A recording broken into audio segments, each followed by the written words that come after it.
कार्यक्रम प्रदेश बहसको यो बागमती संस्करणबाट देवराज पन्तको नमस्कार र स्वागत छ। आज हामी बागमती प्रदेश संस्करणमा प्रदेश बहस अन्तर्गत प्रदेश सरकार अर्थात् बागमती प्रदेश सरकारले आफूले गौरवको आयोजना भनेर लागू गर्न लागेको र त्यसलाई निर्माण गर्न लागेका केही आयोजनाका बारेमा कुराकानी गर्दैछौँ।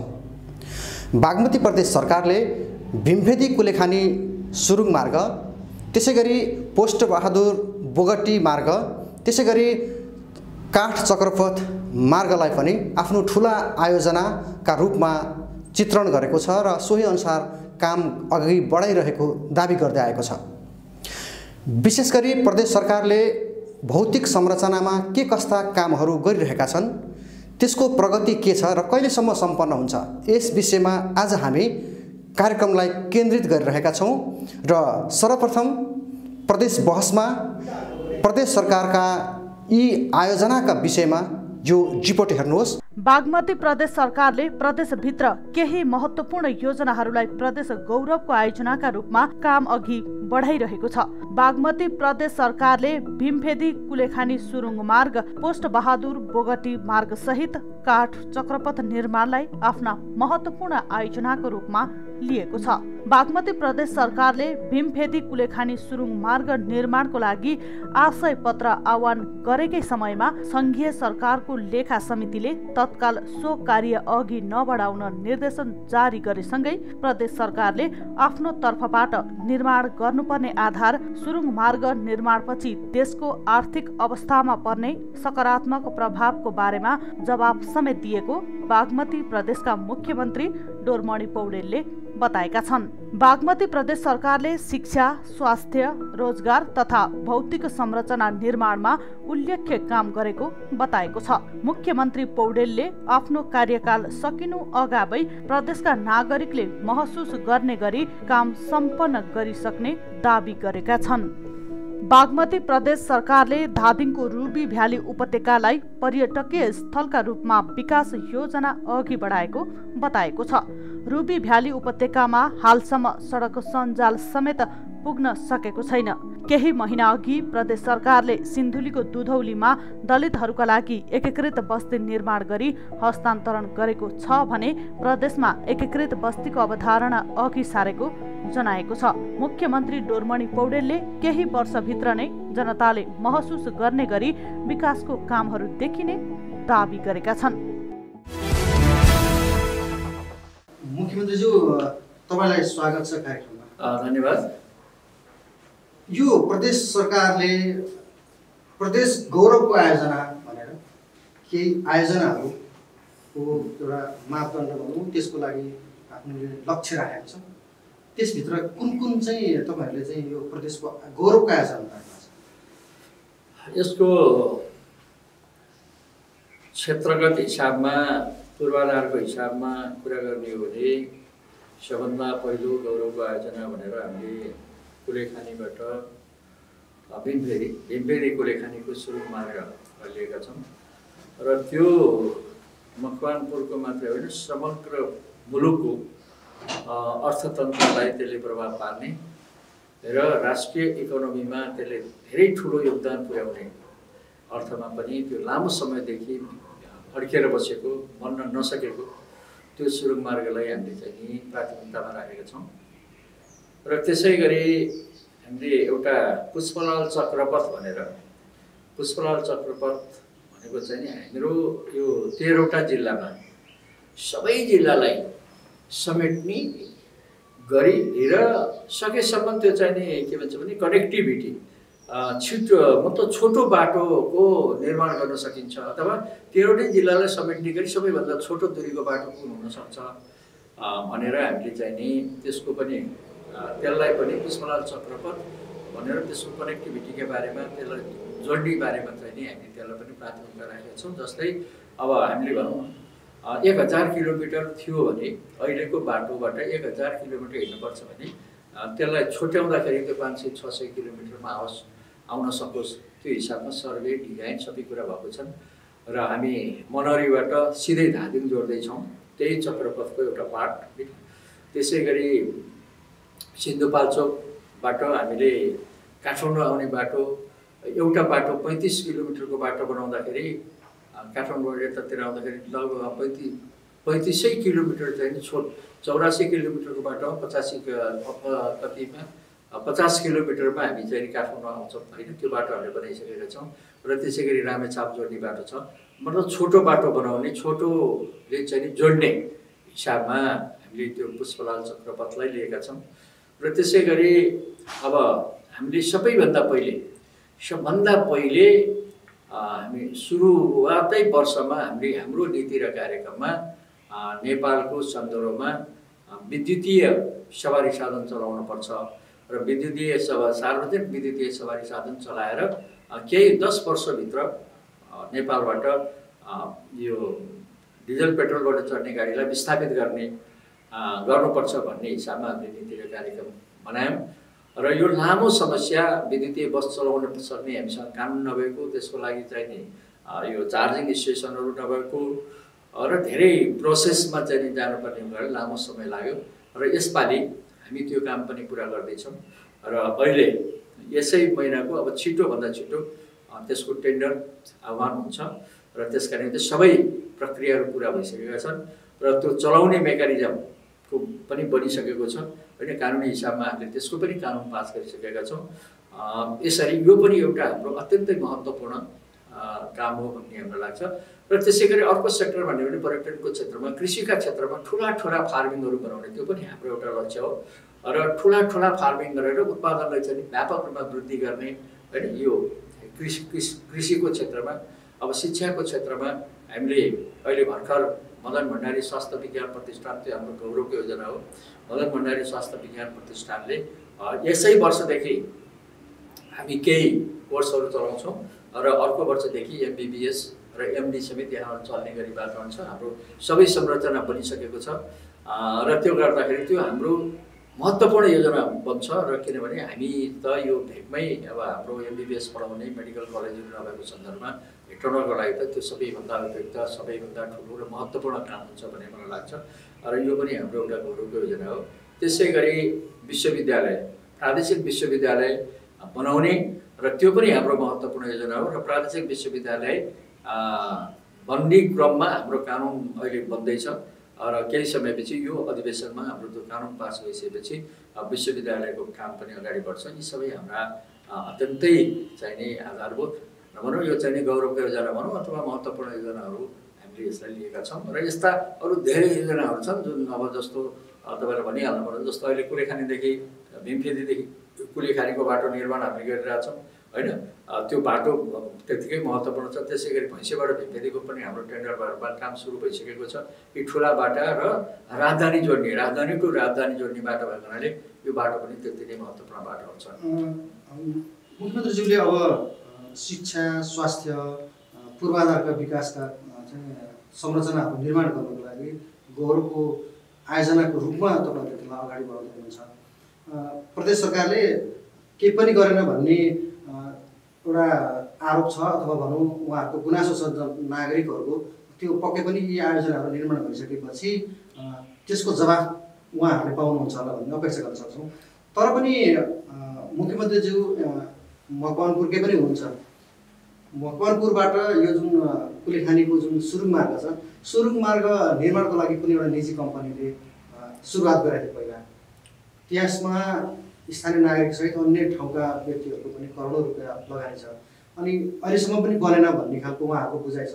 प्रदेश सरकारले बनाउला भन्ने एउटा प्रश्न छ, त्यसलाई चाहिँ कसरी चिर्नुहुन्छ अथवा खण्डन गर्नुहुन्छ? अनि त्यो तपाईँको कुरोलाई त हामीलाई खासै असर गर्दैन। यो विषयमा अहिले पनि छलफल भइरहेको छ, धेरैपट्टिको माथि पनि भयो होइन, उहाँहरूसँग भयो। अब के छ भने उहाँहरूको अब त्यो बाटो हामी बनाउँछौँ भन्ने नैतिक आधार उहाँहरूसँग छैन है। उहाँहरू बनाउन सक्नुहुन्न, किनभने त्यो बाटो उहाँले बनाएको बाटो आजभन्दा 4 वर्ष अगाडि त गाडी हिँड्नु पर्थ्यो होइन, त्यो कमिटमेन्ट हो। त्यसपछि म्याद थप्नुभयो र म्याद थपिसकेपछि पनि उहाँले अहिलेसम्म के भन्छ भने बाटो बनाउने कुरा प्लान बनाउँदाखेरि यो महिना वा हरेक वर्ष चाहिने भएको डेभलपमेन्ट त रिपोर्ट त चाहिन्छ। अहिलेसम्म केही पनि काम भएको छैन। अब त्यो जादु होइन कि आफू गर्ने बित्तिकै चाहिँ उनीहरूले बाटो बन्छ भन्ने कुरा त्यसको निम्ति 4 वर्ष टाइम लाग्छ। अहिलेसम्म उहाँले खोज्नुभएको छैन। त्यसले गर्दा एउटा बाटो त्यो हो भने उहाँहरूको अहिले मुद्दा हाल्ने आदि इत्यादि कुरा पनि मैले सुनिरहेको छु। र मुद्दा हाल्नलाई पनि हामीलाई ओपन छ, मुद्दा हाल्नुहुन्छ भने हामी मुद्दा पनि फेस गरौँला। तर उहाँसँग त्यो नैतिक अधिकार आधार केही पनि छैन, किनभने उहाँले काम गर्नुहुन्न, नगर्ने कुरा जाहेर भइसकेको छ। उहाँको त्यो बाटो त्यो सम्भावना छैन। हिजो उहाँले 35 अरब रुपियाँबाट सुरु गरेको प्रोजेक्ट आज 144 अरब 144 अरब भनेको 1 खरब 44 अरबमा पुर्याउनु भएको छ त्यो प्रोजेक्ट, जुन त्यो नेपालकै सन्दर्भमा त भाइबल छैन होइन। यति छोटो बाटो बनाउँदाखेरि चाहिँ नि हामी 1.5 खरब रुपियाँ चाहिँ खर्च गर्ने क्षमता कसैसँग पनि छैन। त्यो उहाँले त्यो परिकल्पना एउटा सपना पनि पुरा हुँदैन त्यो। त्यस्तो भएको हुनाले अब अर्को कुरा के छ भने उहाँले जे बाटोका बारेमा हामीले बनाएको ठाउँमा चाहिँ बनाउन पाउँदैन भन्ने छ। उहाँले त्यो हाम्रो चाहिँ र उहाँहरूको फरक छ। उहाँहरूको यहीँदेखि नै बाटो यो एलाइनमेन्ट चाहिँ नि सरकारी अहिलेको जुन बाटो सडक छ त्यो सडकमा उहाँले टच पनि गर्न पाउनुहुन्न, त्यो हिसाबको डिजाइन हो उहाँको। हामी यसैलाई मर्मत गरेर सुधार गरेर थोरै विस्तार गरेर यही बाटोबाट चलाउने र सिस्नेरीबाट पनि हामी लगेर फास्ट ट्र्याकमा जोड्ने। सिस्नेरीबाट फास्ट ट्र्याकमा जोड्ने बित्तिकै हामी 52 किलोमिटरमा हेटौँडाबाट काठमाडौँ पुग्छौँ होइन। 52 किलोमिटरमा हेटौँडाबाट काठमाडौँ पुग्ने र हाम्रो टेन्टेटिभ अहिले कस्ट चाहिँ 20 अरब निक्लेको छ होइन। हाम्रो चाहिँ 20 अरबमा हामी सबै काम गर्छौँ भनेपछि अब उहाँहरूले अब जहाँसम्म तपाईँले भन्नुभयो पब्लिकको चाहिँ सेयर छ होइन, पब्लिकको सेयर छ। अब पब्लिकको सेयरको जिम्मेवारी चाहिँ नि उहाँहरूले लिनुपर्छ। ल मानिलिउँ अहिले हामीले बाटो बनाउने कुरा गर्दाखेरि पब्लिकको सेयरको कुरा उहाँले उठाउनु भएको छ। हामीले कुरा नगरेर उहाँले कहाँ बुझौँ के गर्नुहुन्छ त्यो सेयर। अब 1 वर्ष उहाँहरूको टाइम छ, अहिले पनि 1 वर्ष उहाँको टाइम छ। अब त्यो 1 वर्षसम्म त हामीले बाटो बनाउँदाखेरि हामी जिम्मेवारी लिनुपर्छ भन्ने खालका कुराहरू पब्लिक सेयर छ, हामी कहाँबाट बुझाउँला भन्नु होला। तर 1 वर्षपछि त फेरि पनि उहाँकै टाउकोमा आउने हो। त्यसले गर्दा त्यो चाहिँ नि एउटा लगानीकर्ताले पनि के हो भने उहाँहरूले सुरुङ मार्गकै लागि भन्दा पनि उहाँहरूले NPBCL पूर्वाधार निर्माण कम्पनी, पूर्वाधार विकास कम्पनी होइन के भन्छ हो, त्यसको सेयर किनेको। त्यो कम्पनी जिउँदैछ, त्यो कम्पनीका प्रोप्राइटर जिउँदैछ, त्यो कम्पनीका मान्छे सबै छन् भनेपछि त्यो क्लेम उहाँहरूसँग गर्नु पर्यो। मैले पनि सेयर हालेको छु भने मैले त उसँग गर्नु पर्यो जुन कम्पनीले हामीसँग पैसा उठाएको छ होइन, त्यो कम्पनीसँग माग गर्ने हो। तर हामी एउटा सरकारको एउटा जिम्मेवार मान्छे भएको हुनाले त्यो पैसा उपलब्ध गराउनको निम्ति फिर्ता गराउनको निम्ति सरकारको तर्फबाट हामीले गर्ने पहल र हामीले गर्ने प्रयत्न चाहिँ हामी गर्छौँ नै होइन। किनभने उहाँहरूले उठाएको पैसाको हिसाब किताब केही नभइकन जुन ढङ्गले अहिले चाहिँ नि पैसा फसिरहेको छ र त्यो जनताको पैसा त्यसरी गर्न उहाँहरूले पाउनुहुन्न। त्यो जनताको पैसा उहाँहरूले असुल गराउनुपर्छ र त्यो सरकार त्यसमा चाहिँ सचेत छ। मैले फेरि यसैमा जोडेँ, यसरी चाहिँ नागरिकहरू त्रसित भयो भनौँ, सेयर हालेको प्रोजेक्टमा पनि बनेन भने अब यो प्रदेश सरकारले चाहिँ बनाउला र भन्ने प्रश्न छ। यो बनाउँछ नै भन्ने चाहिँ निश्चिन्त हुन आम नागरिकलाई चाहिँ मुख्यमन्त्रीज्यूले चाहिँ के भन्नु? होइन, हामी एकदम विश्वस्त छौँ। तर के छ भने नेपालको काम अहिले कति ढिलाढाली हुने, धेरै समस्याहरू, प्राविधिक समस्याहरू, मुद्दा मामिलाका कुराहरू होइन। सानो कुरो अब ठस लाएर चाहिँ अदालतमा जाँदाखेरि केही समस्या आउन सक्ला होइन, त्यसैले केही ढिलो होला। तर हामीले के मात्रै छ भने अब प्रदेश सरकार मात्रै यसमा छैन, सङ्घीय सरकारले सबै यसलाई चाहिँ शीर्षकमा राखिसकेको छ।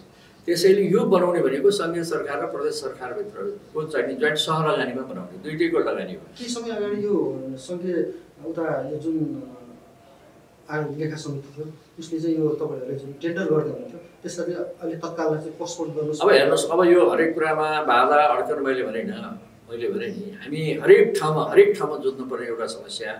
अनि राम्रा काम जब परिवर्तनका कुरा गर्छौँ, हामी जब चाहिँ नि समृद्धिका कुरा गर्छौँ, समृद्धिका लागि गर्नुपर्ने जुन योजनाहरू हुन्छन् त्यसमा बिचबिचमा अनेक खालका बहानाबाजी पनि चलेको छन्। अब हामीले सम्मान गऱ्यौँ उहाँले गरेका कुरालाई कसरी भनेर हामीले स्पष्ट रूपमा हामीले लिखित जवाब दिइसकेका छौँ होइन। यो बिना आयोजना, बिना बजेटको सुनिश्चितता, यो सबै गरेको बजेटको सुनिश्चितता सहित नेपाल सरकारले चाहिँ नि हामीलाई लेखेको चिठी, सहलगानीमा काम गर्ने कुरा होइन, यी सबै कुरा राखिसकेपछि उहाँहरूको पनि अब त्यस्तो हामीले जवाब चाहिँ दिइसकेको छ, त्यसले असर गर्दैन। काम अगाडि बढ्छ। एक किसिम अगाडि मुख्यमन्त्रीज्यूले भन्नुभएको थियो जुन यो भैँसेबाट भेटेसम्मको सडक स्तरोन्नतिको कार्य अगाडि बढिसकेको छ, त्यो स्तरोन्नति गर्ने जुन कार्यक्रम छ त्यसमा हामी पनि स्वयं उपस्थित भएका थियौँ। त्यो ठेक्कामै लागिसकेको छ, त्यो त्यहाँनिर स्टाफहरू पनि सुरु भइसकेको छ।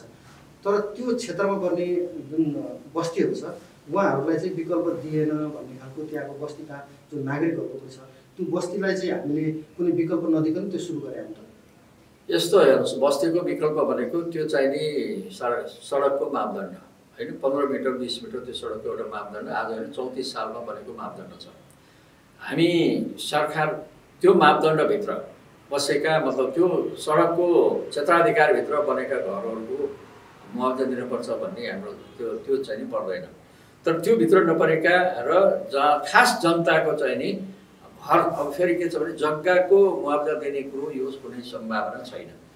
यो सडक उहाँहरूकै लागि हो, जो जनता त्यहाँ बस्छ त्यो सडकको विस्तार हुने बित्तिकै त्यसको सबै कुरा उहाँहरूको चाहिँ नि विकास हुनेदेखि लिएर होइन अब जग्गाकै भ्यालुएसन बढ्नेदेखि लिएर सबै कुरा हुन्छन्। त्यसले गर्दा जग्गाको मुआवजा सरकार दिन सक्दैन। क्षतिपूर्तिको हकमा जसको घरै पर्छ घर पर्ने पनि हामीले दुईवटा मापदण्ड, एउटा सरकारको जग्गामा बनाएको घरलाई हामी विचार मात्रै गर्न सक्छौँ होइन, आंशिक रूपमा केही सहयोग गर्न सकेला। जो सडकभन्दा मतलब त्यो मापदण्डभित्र सडकभन्दाको मापदण्ड बाहिर छुटेर बसेका छन् र उहाँहरूको घर पर्ने भयो भने त्यसका निम्ति हामी क्षतिपूर्तिको व्यवस्था गर्छौँ। अब हामी यो प्रदेशको राजधानी हेटौँडामा छौँ। मुख्यमन्त्रीज्यू आफै पनि हेटौँडाको नगर हाँक्नु भएको व्यक्ति हो। प्रदेशको राजधानी भइसकेपछि राजधानीका लागि चाहिने पूर्वाधारहरूको विकासमा प्रदेश सरकारले चाहिँ के गरिरहेछ? अब प्रदेश सरकार एकदम लागिरहेको छ। हेर्नुहोस् पहिलो कुरा त हिजो अस्ति हामीले 2टा हलहरूको शिलान्यास गऱ्यौँ मात्रै होइन, अब निर्माणै सुरु भइसकेको छ। एउटा प्रदेश सभा हल जुन चाहिँ हाम्रो समस्या थियो, हामीलाई नहुने प्रदेश सभा हल, त्यसको शिलान्यास भयो। त्यो 4 महिना 5 महिनाभित्रमा त्यो घर बन्छ। र अर्को एउटा हल पनि हामीले यहाँ शिलान्यास गरेका छौँ। त्यो हल पनि अब 5-6 महिना उसले टाइम लाग्छ, त्यो 1 वर्ष त्यो भित्र बढाइसक्छ। र त्यसपछि सचिवालयका जुन कुराहरू छन्, मतलब सचिवालय भन्नाले मन्त्रालयहरूको जुन कुराहरू छन्, अब त्यसका निमित्त हामीले उचित ठाउँ अझै फराकिलो 15-20 बिघा जग्गा पाएर एक ठाउँमा एकीकृत रूपमा बनाउने हाम्रो चाहना हो। तर त्यो खालको जग्गा अहिलेसम्म उपलब्ध भइसकेको छैन। त्यसरी चाहिँ नि बनाउने अब हामीले त्यसको मास्टर प्लान, त्यसका डिजाइनहरू, घरका डिजाइनहरू सब गरिसकेका छौँ। 2-3 चोटि प्रेजेन्टेसन पनि भइसकेका छन्। तर ठाउँ चाहिँ नि सोचे अनुसारको ठाउँ नभएको हुनाले अन्तिममा आएर हामी यहीँ अहिले जहाँ हाम्रा मन्त्रालयहरू बसेका छन् भनौँ यहीँबाट चाहिँ हामी सिधै परसम्म जान सक्छौँ। त्यो 2 नम्बरको पर त्यो अहिले शहरी विकासको भवन भएसम्म होइन। त्यसपछि यतातिर फर्केर जान सकिन्छ, नगरपालिकाबाट यतातिर सबै लिन सक्छौँ। त्यो गर्दाखेरि लगभग यहाँ पनि एडजस्ट त हुन्छ होइन, राम्रैसँग एडजस्ट हुन्छ, नपुग्ने कुरै भएन। किनभने अब बन्ने घर भनेको मान्छे नै पुर्याउन मात्र त हामी 5 तले भन्दा घटी बनाउँदैन। 5 तला घर बनाउँदाखेरि 5वटा घर भयो भने हामीलाई पर्याप्त पुग्छ होइन, धेरै चाहिँदैन। एउटा घरमा 2टा मन्त्रालय बस्छ, त्यो मोडलको बनाउने हो। तर त्यो बनाउँदाखेरि पनि त्यसलाई व्यवस्थित मतलब चाहिँ गार्डनदेखि लिएर पार्किङका सुव्यवस्था, पार्किङहरूको सबैलाई अलि ओपन हुँदाखेरि त्यसको आकर्षण अर्को हुन्थ्यो। हामी त्यसलाई अलिकति टिपिकल खालको घरका डिजाइनहरू पनि अलिकति नेपालीपना पनि देखिने त्यस्तो खालको होस् भन्ने पनि चाहना हो। तर जग्गा चाहिँ नि हामीले पाउने सम्भावना चाहिँ नि घट्दै गयो। किनभने हामीसँग जग्गै किन्न पनि एउटा त जग्गा किन्नेको निमित्त अब ठुलो धन्दा चाहिँ लाग्छ। अर्कोतिर त्यो 15-20 बिघाको प्लट किन्ने भनेको हामीलाई अब त्यो सरकारले अब कसको कतिजनासँग किन्ने त्यो सम्भावना पनि टर्यो। त्यसैले गर्दाखेरि सम्भव छ हामी यहीँबाट अहिले जहाँ हामी बसेका छौँ त्यो ठाउँलाई लिने र त्यो बिचमा भएका केही सरकारी कार्यालयहरू छन्, उहाँहरूसँग हामी कुरा गरिरहेका छौँ। त्यो सरकारी कार्यालयहरू मालपोत, अदालत, सिडिओ कार्यालयलाई यदि उहाँहरूलाई हामीले बुझाउन सक्यौँ भने उहाँहरूको निमित्त अलग्गै ठाउँ खोजेर हामीले घर बनाइदिन्छौँ होइन। यो मन्त्रालय बनाउने सट्टा हामीले त्यो घर बनाइदिन्छौँ र उहाँहरूलाई सिफ्ट गरेर हामी यो पुरा एरिया लियौँ भने हाम्रो एकदम भने जस्तो सबै कुरा मिल्छ। यो बिचमा 2-3टा त्यो सरकारी कार्यालय भएको हुनाले त्यसले अलिअलि दिक्दार जस्तो हुन्छ। तर विकल्प नहुँदाखेरि हामीले यसैलाई लिएका छौँ। प्रदेश सरकारलाई यो कर्मचारी समायोजन पूर्ण रूपमा नहुँदाखेरि काम गर्न कतिको असजिलो भएको छ? होइन अब सबै ठाउँ अजिलो छ होइन। अब त्यो धेरैपल्ट मैले भनिसकेँ। अब कर्मचारी समायोजन भनेको अब बल्ल हाम्रो लोकसेवा भनेर आयोग गठन भयो। अब लोकसेवा आयोग अब निजामती सेवा ऐन बनेको छैन। निजामती सेवा ऐन केन्द्रले पास नगरिकन हामी प्रादेशिक निजामती सेवा ऐन बनाउन सक्दैनौँ। हामी त्यसकै प्रतीक्षामा छौँ। निजामती सेवा ऐन बनिसकेपछि अहिलेसम्म हाम्रो 3467 दरबन्दी छ टोटल यो 3 नम्बर प्रदेशमा। र त्यो पर्याप्त मात्रै होइन, त्यो भनेको अहिलेसम्म 45% 50% होला।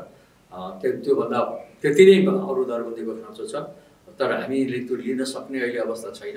हामी जब निजामती सेवा ऐन, प्रादेशिक निजामती सेवा ऐन भन्छ, त्योभित्र हाम्रा आवश्यक कर्मचारीहरूका बारेमा वेडिङ बनाएर हामी गर्छौँ। अहिले चाहिँ नि हामीसँग जे छ, अब लोकसेवाले काम सुरु गरिसकेको हुनाले अब त्यो समस्या पर्दैन। अब लोकसेवाले पदपूर्ति गर्ने काम सुरु गरिसकेको छ।